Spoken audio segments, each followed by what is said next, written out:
Alrighty, welcome to McBean's Cottage Fitness. I'm heading out to the gym. It's going to be a bench day. I did want to go heavy. I don't know if I'm going to be able to do that or not.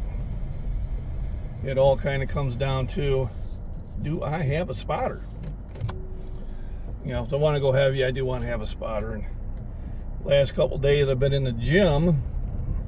It's just been me or the other person not capable of really doing a spot. And a spot's important, you know, especially when you get the lift off. A lift off is important. I can tell by a lot of the comments I get, people are not grasping the proper way to give a lift off. And there's more than one way. It's going to be preference. But my preference is I don't want you to lift the weights out of my hands and then drop them back in. That's not a lift off, that's playing catch with a lot of weight. And we don't want to do that. What I want is about 20-30 pounds, so easily done that way. Just to take a little pressure off my shoulders when I'm getting when I'm unracking it and getting it balanced. But if you don't put it up high enough, and if you stop too soon, it can mess up your lift. If you hang on to it too long, there's times where I had to tell them, I've got it, let go of it. That can mess your lift off too. And that's why I like to be with people that I know do the lift off the way I want it. You know, I've had comments going, oh, that was a terrible spotter because he wasn't hovering over me. I don't want my spotter hovering over me.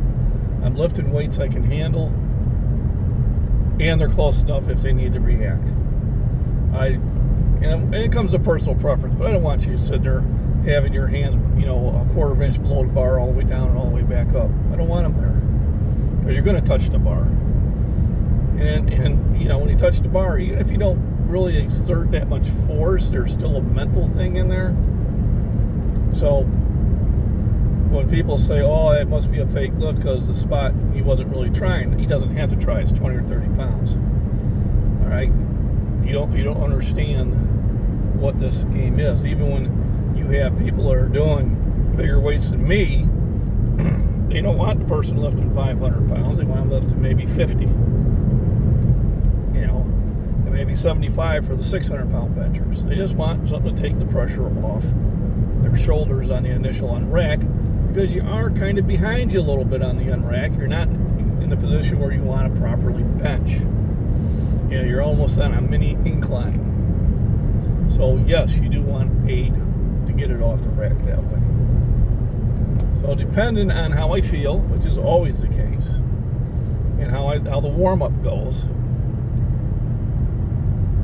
will have a lot to do with how heavy I go. So basically, a 405 I think is still doable right now in this stage of the game without a spotter. But I tend to like to bring a spotter in at 365 so that I can kind of teach them. So if I'm there all alone, all by myself, and it probably won't be the heavy workout I wanted to do, it'll probably just be more reps. And there's nothing wrong with that too. You have to have the ability to adapt your workout to the situation. I was going to shoot the Shorewood. Probably should have. This kind of always bites me every time I don't do exactly what I thought I should have done. But we had some chores to get done this morning, which were good to get done. So, you know, life sometimes you have to work around it, but I'm still fit to work on it. So I know that my one buddy is not going to be there because he's doing training, and I haven't seen the other guy there for a very long time. But maybe there's some high school kids that I can incorporate into the school of spotting. We'll see. Regardless, I'll be posting those lifts later on this evening. Work has been pretty vigorous because I've been on the small furnace. So that's going to probably affect some things too. And I was lifting some heavy weights and I got some sore abs because of that. But, you know, you got to keep going after it. And once you stop, it's hard to start. So shout out some of my other lifting buddies out there, Last Chance Knives, The Body Beatdown, Arctic Opie and Chad, and some other channels of note, Prepper Nation and the Alaska Prepper.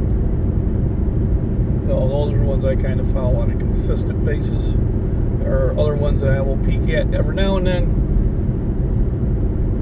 but those are the ones I have limited time. I will click on a lot of videos during the work day, but I can't hear anything. I'm just going in there to giving you a thumbs up because I know that will help your channel out. So remember, rest, nutrition, hydration, proper exercise, have fun in the sun, and understand sometimes you're going to have to make adjustments to the situation of the day. Everybody, you have a wonderful, wonderful weekend.